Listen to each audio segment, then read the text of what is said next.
கிறிஸ்துவுக்குள் மிகவும் பிரியமானவர்களே, இயேசு கிறிஸ்துவின் நாமத்தில் உங்கள் யாவரையும் அன்போடு கூட நான் வாழ்த்துகிறேன். இந்த நாளிலும் தேவன் நம்மோடு கூட இடைப்படுகின்ற ஒரு வார்த்தை, சங்கீதம் 100 அதிகாரம் 3 கர்த்தரே தேவன் என்று அறியுங்கள், நாம் அல்ல, அவரே நம்மை உண்டாக்கினார். நாம் அவர் ஜனங்களும் அவர் மேய்ச்சலின் ஆடுகளுமாயிருக்கிறோம். இந்த வார்த்தையின் மூலம் தேவன் இன்றைக்கு நம்ம ஒவ்வொருவரோடும் கூட இடைப்பட்டு தமது அன்பை வெளிப்படுத்தி அவரை அறிந்து கொள்ளுகிற அந்த அன்பின் நிமித்தம் நம் வாழ்க்கையில கிருபையையும் சமாதானத்தையும் பெருக வைக்கிறார் என்று சொல்லி நிச்சயமாய் நான் விசுவாசிக்கிறேன். இந்த வார்த்தை சொல்லுகிற காரியத்தை நம்ம பார்த்தோம் அப்படின்னா, நாம் ஒன்றை அறிந்து கொள்ள வேண்டும், அவரே தேவன் என்று அறிந்து கொள்ள வேண்டும். அப்போ அவர் தேவன் அப்படின்னு சொல்லி அறிந்து கொண்டோம்னா நம்முடைய வாழ்க்கையில நிச்சயமாய் எந்த சூழ்நிலையை குறித்தும் பயம் இருக்காது. ஏனென்றால் இம்மானுவேலனாய் தேவன் நம்மோடு இருக்கிறபடியினாலே எல்லா சூழ்நிலைகளிலும் வெற்றியை தர தேவன் நம்மோடு கூட இருக்கிறார் என்ற எண்ணங்கள் நம்மை நிறைத்திருக்கிறபடியினாலே அப்படிப்பட்ட பயங்கள் நம்மை விட்டு விலகி போகும். மேலும் அவர்தான் நம்மை உண்டாக்கி இருக்கிறார். அப்படி ஒரு இன்டிமேட்டா நம்மளை பார்த்து பார்த்து ஒரு படைத்த ஒரு தேவன்.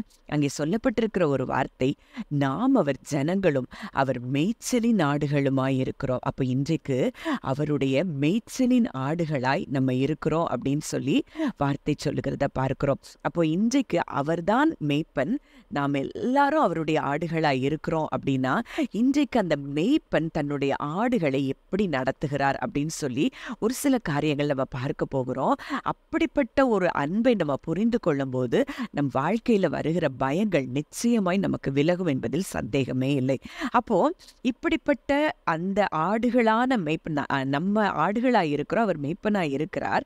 இப்படிப்பட்ட நமக்கு அவர் நம்மோடு கூட ஒரு உடன்படிக்கையை செய்திருக்கிறாராம், ஒரு சமாதான உடன்படிக்கையை செய்திருக்கிறாராம். எசேக்கியேல் 34 அதிகாரம் 25 முதல் 28 வரைக்கும் உள்ள வசனங்கள்ல அங்கே சொல்லப்பட்டிருக்கிற அங்கே இஸ்ரவேல் ஜனங்கள்ல மேய்க்கிறதுக்கு சரியான மேய்ப்பன் இல்லை, அதனால நானே மேய்ப்பனா என் ஜனங்களை மேய்ப்பேன்னு சொல்லி அங்க அப்படிப்பட்ட மக்களுக்கு, அதாவது அந்த தன்னுடைய ஜனங்களுக்கு தானே மேய்ப்பனாயிருந்து ஒரு உடன்படிக்கை செய்வேன் என்கிறார். இன்றைக்கு நாமும் அவருடைய இயேசு கிறிஸ்துவின் மூலமாய் அவருடைய ஜனங்களாய் இருக்கிறபடியினால இன்றைக்கு அவருடைய இரத்தத்தின் மூலமாய் நம் ஒவ்வொருவரோடும் கூட இந்த சமாதான உடன்படிக்கையை தேவன் செய்திருக்கிறார் என்பதை அறிந்திருந்தோமானால் அந்த உடன்படிக்கைக்கு அவர் உண்மையுள்ளவராயிருப்பார், அவர் உடன்படிக்கையை மீற மாட்டார் என்பதை நம்ம அறிந்திருப்போம்னா இன்றைக்கு அதில் சொல்லப்பட்ட எல்லா ஆசீர்வாதங்களையும் நம்ம சுதந்திரித்துக் கொள்ளலாம். அப்போ முதலாவது அங்கு சொல்லப்பட்டிருக்கிற ஒரு வார்த்தை, நான் அவர்களோடு சமாதான உடன்படிக்கை செய்து துஷ்ட மிருகங்களை தேசத்தில் இராதபடிக்கு ஒழிய பண்ணுவேன், அவர்கள் சுகமாய் வனாந்தரத்தில் தாபரித்து காடுகளில் நித்திரை பண்ணுவார்கள். நான் அவர்களையும் என் மேட்டின் சுற்றுப்புறங்களையும் ஆசீர்வாதமாக்கி ஏற்ற காலத்திலே மழையை பெய்ய பண்ணுவேன், ஆசீர்வாதமான மழை பெய்யும், வெளியின் விருட்சங்கள் தங்கள் கனியை தரும், பூமி தன் பலனை கொடுக்கும், அவர்கள் தங்கள் தேசத்தில் சுகமாயிருப்பார்கள்.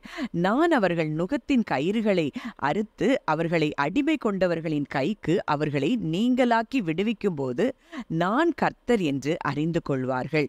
இனி அவர்கள் புற ஜாதிகளுக்கு கொள்ளையாவதில்லை, பூமியின் மிருகங்கள் அவர்களை பட்சிப்பதும் இல்லை, தத்தளிக்க பண்ணுவார் இல்லாமல் சுகமாய் தங்குவார்கள். இத்தனை ஆசீர்வாதங்களோ அவருடைய ஆடுகளுக்கு அங்கே கொடுக்கிறார். உடன்படிக்கை செய்து அங்கே தேவன் கொடுக்கிறத பார்க்கிறோம். அப்ப அங்க முதல்ல சொல்லப்பட்டிருக்கிற காரியம், நமக்கு எதிராக இருக்கிற துஷ்டத்தனங்கள் எல்லாவற்றையும் அவர் என்ன செய்கிறாராம், ஒழிய பண்ணுகிறாராம். இன்றைக்கு உங்களை துன்புறுத்தி கொண்டிருக்கிற காரியங்கள் எல்லாவற்றையும் தேவன் ஒழிய பண்ணுகிறார் என்பதை நீங்கள் விசுவாசிக்கும் போது அந்த காரியங்கள் அப்படியே நடக்கும். அவர்கள் சுகமாய் குடியிருப்பார்கள். அங்க மறுபடி சொல்லப்பட்டிருக்கிற காரியம், அங்கே சுகமாய் நம்ம குடியிருப்போமா, அங்க மேட்டின் சுற்றுப்புறங்களை ஆசீர்வாதமாக்கி ஏற்ற காலத்தில் மழையை பெய்ய பண்ணுவேன், ஆசீர்வாதமான மழை பெய்யும். இன்றைக்கு நம்ம அவருடைய ஆடுகளாய் இருக்கிறபடியினால இன்றைக்கு நமக்கு நிச்சயமாய் ஒரு ஆசீர்வாதமான மழையை தேவன் வர்ஷிக்க பண்ணுகிறார். அங்க வெளியின் விருட்சங்கள் கனியை தருமா, பூமி பலனை கொடுக்குமா. இப்படி அவருடைய ஆடுகளுக்காக அவர் செய்கிற காரியங்களை இங்கே சொல்லப்பட்டிருக்கிறத பார்க்கிறோம். அங்கே நுகத்தின் கயிறுகள் அறுக்கப்படுகிறது, அடிமை கொண்டவர்களின் கைக்கு அவர் நீங்களாக்கி விடுவிக்கிறாராம். இத்தனை ஆசீர்வாதங்களும் அவரை நம்பியிருக்கிற அவருடைய ஆடுகளாகிய நமக்கு இன்றைக்கு உரிமையாகிறது என்பதை நீங்கள் அறிந்து கொள்வீர்களானால் அத்தனை ஆசீர்வாதங்களும் இன்றைக்கு நமக்கு வந்து சேரும் என்பதில் சந்தேகமே இல்லை. பூமியின் மிருகங்கள் அவர்களை பட்சிப்பதும் இல்லை, தத்தளிக்க பண்ணுவார் இல்லாமல் சுகமாய் தங்குவார்கள். நம்மளை தத்தளிக்க பண்ணுகிறதற்கு யாராலும் முடியாது. ஏன்னா அப்படி ஒரு மேய்ப்பன் நமக்கு இருக்கிறார். நம்ம இரவும் பகலும் பாதுகாக்கிற ஒரு மேய்ப்பன். இஸ்ரவேலை காக்கிறவர் உறங்குவதும் இல்லை தூங்குகிறதும் இல்லை என்று சொல்லுகிற அப்படிப்பட்ட ஒரு தேவன் நமக்கு இருக்கிறபடியினால, மேய்ப்பன் இருக்கிறபடியினால நம்மை தத்தளிக்க பண்ணுவார் ஒருவர் கூட நமக்கு இருக்க முடியாது என்பதை நம்ம அறிந்து கொள்ள வேண்டும். இதுதான் அந்த புது உடன்படிக்கையின் கீழே அவருடைய மேய்ச்சலின் ஆடுகளாய் இருக்கிற நமக்கு தேவன் கொடுத்திருக்கிற சுதந்திரம் என்பதை நம்ம அறிந்திருந்தோம் என்றால் நம்ம அறிந்தவைகளை பெற்றுக்கொண்டோம் என்றும் நீங்கள் அறிந்து கொள்ள வேண்டும். அதனாலதான் இன்னொரு வசனம் கூட வாசிக்கிறேன். ஏசாயா 40:11. மேய்ப்பனைப் போல தமது மந்தையை மேய்ப்பார், ஆட்டுக்குட்டிகளை தமது புயத்தினால் சேர்த்து தமது மடியிலே சுமந்து கரவலாடுகளை மெதுவாய் நடத்துவார். இது இங்கிலீஷ்ல ரொம்ப அழகா இருக்கு. He will care for you as a shepherd tends his flock, gathering the weak lambs and taking them in his arms. He carries them close to his heart and gently leads those that have young. அப்போ அவர் தன்னுடைய இருதயத்துக்கு பக்கத்துல வச்சு அவர் என்ன செய்யறாராம்? நம்மை சுமக்கிறாராம். அவைகள் நம்மை மெதுவாய் நடத்துகிறாராம்.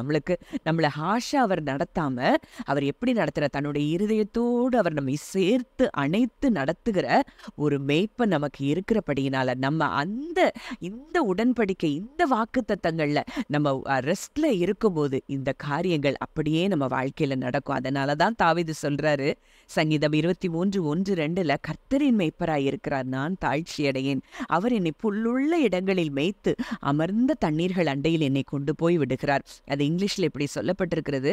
The Lord is my friend and my shepherd. I always have more than enough. He offers a resting place for me in his luxurious love.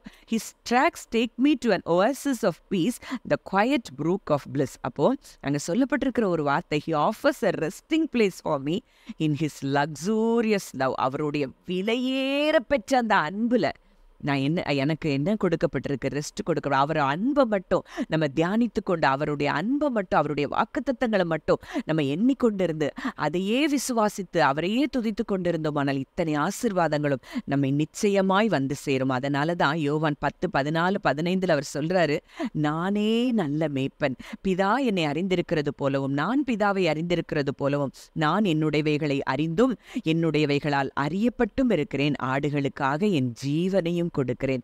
இன்றைக்கு நமக்காக ஜீவனை கொடுத்த ஒரு மேய்ப்பன் நமக்கு இருக்கிறார் என்றால் நமக்கு எதை குறித்தும் நமக்கு பயம் தேவையில்லை. இரவும் பகலும் அவருடைய ஆடுகளை கண்ணின் மணி போல பாதுகாக்கிற ஒரு தகப்பனாய் அவர் இருக்கிறபடியினால இன்றைக்கு நீங்க சுகமாய் படுத்துக் கொள்ளுவீர்கள்.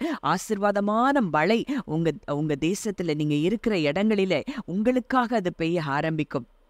தத்தளிக்க பண்ணுவார் இல்லாமல் நீங்கள் சுகமாய் இருப்பீர்கள். உங்களுக்கு எதிராய் வந்த துஷ்டத்தனங்கள் எல்லாவற்றையும் இன்றைக்கு கர்த்தர் அழிய பண்ணுகிறார் என்பதை நம்ம விசுவாசிப்போம். ஜெபிக்கலாம்.